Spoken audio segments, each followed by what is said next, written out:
America paying attention to the Supreme Court. So we have questions about the courts. We ask our Attorney General. He joins us. Thanks for being here. Thank you, Mike. Thanks for having me. Let's talk about the Supreme Court justice nomination. What could the appointment of this judge mean for Arizona? Well, I think it's really important that the president has nominated someone who really believes that the Constitution is all about what the words are in the Constitution, not about their own personal policy preferences. And we know that Judge Kavanagh has always said that the role of a judge or the court is to interpret the law as it is, not as they want it to be. So I think that anybody that believes in the rule of law, as so many people do here in Arizona, needs to appreciate that we're going to have a justice that'll leave decisions up to the states, that believes in federalism, and also interpret the Constitution as is, not as he wants it to be.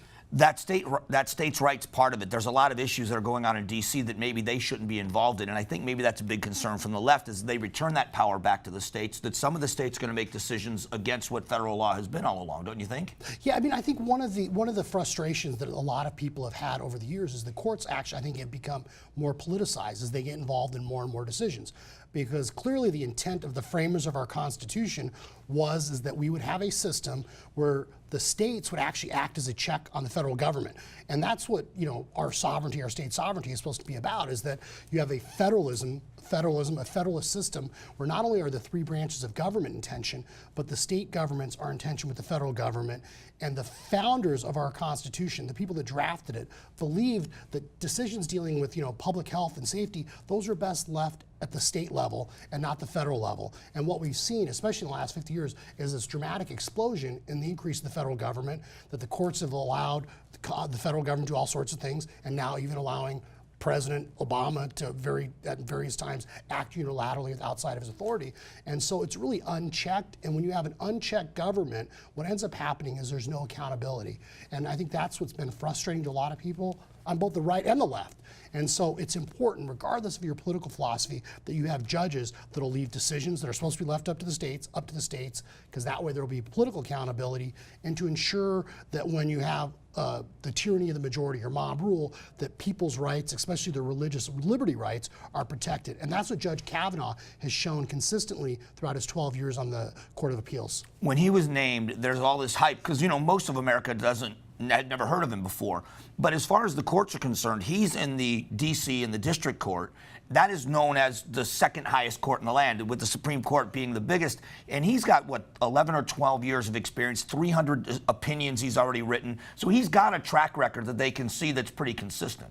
Right, and so you can know, as you said, he's been on the court for about 12 years.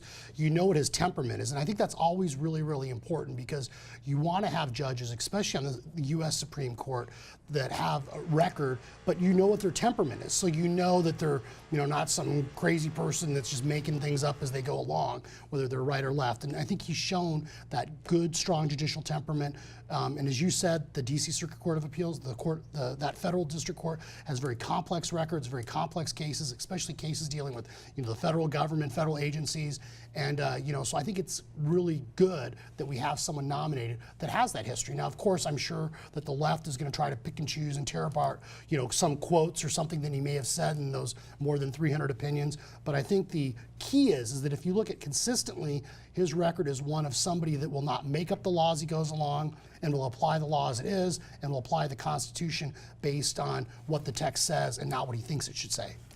How important is it to have that balance you're talking about? I mean, you're a lawyer, and obviously you're the Attorney General here. How important is it to have, even at our state level, to have a Supreme Court that makes those decisions based on the law, that they're not activist judges? It is really, I think, vital to our Republican form of government. And I use that, not as a Republican Democrat, but, in the philosophical sense, and it's important, because what people need to understand, whether you're conservative, whether you're liberal, is that if courts start acting or taking away or creating all sorts of, privileges or, making up the laws they go along, what ends up happening is there's no accountability, and the rule of law starts to be eroded. And we've seen throughout history the rule of law is so vitally important, because we want the law to be applied consistently and equally to everyone before it, and that there's this consistency so people know what the rules of the game are or what the rules of society are, and that way they can thrive, both economically and politically. And so when you have courts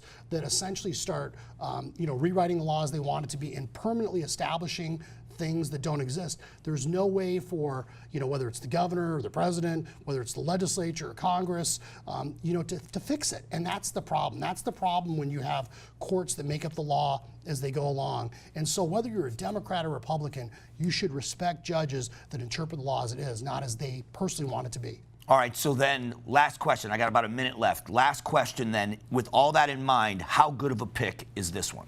Well, on paper, it looks like a great pick, but okay. We never know. I mean, it seems like the left has been really, really good about when they appoint judges.